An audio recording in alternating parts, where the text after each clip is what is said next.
Before we dive into how to make a UGC brief, how to source UGC creators, and ultimately build up your UGC engine, I want to give you a brief overview of the overall UGC process. This is exactly how we ran the UGC department that I created at my old agency. But first, let's take a look at the overall creative process. And don't worry, we're going to be going over this way more in depth in the module that's titled the Creative Project Workflow. But as you can see here, the Creative Project Workflow is really in 6 steps.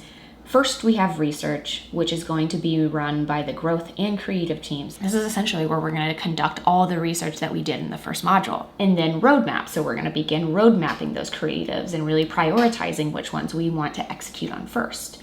And then that creative is going to go into post-production, and then it's going to go through a QA process. And then we're going to launch that creative into the ad accounts and analyze that performance. Now, all projects fit into this workflow. However, the UGC process has a few extra steps. And here you can see that we have another step of the process for research. And this research is essentially going to be the creative strategy research we already conducted. So we'll have an idea of what kind of UGC strategy we'll want to execute and the types of creators we're going to want to source.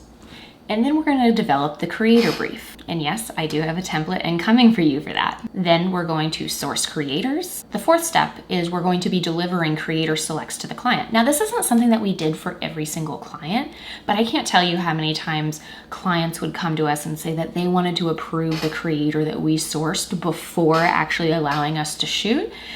And a lot of times, we had several clients that just trusted us so much that they allowed us to source whoever we wanted.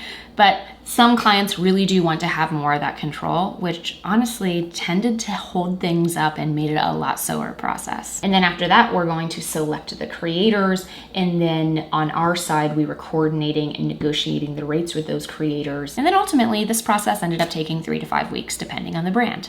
Now, for those brands that were more on the 4 weeks or 5 weeks, those are the brands that really wanted to approve the creators or gave us a lot more edits on the brief or even had a product that they needed to ship out. But once we were able to go through this process 1 or 2 times with a client, we were able to get down the UGC process to 1-2 weeks. And we were also sourcing multiple creators at the same time. So if we knew that we had a contract for 4 creators to source every single month for a client, we were able then to start delivering UGC content weekly or bi-weekly because we would source all of those creators at once, and then we would just drip the delivery according to the contract. Now we're going to dive into each of these steps in detail so that you can make UGC creative that continues to convert whether or not it's trendy, because I think that UGC content is always going to be a thing. So I'll see you in the next lesson.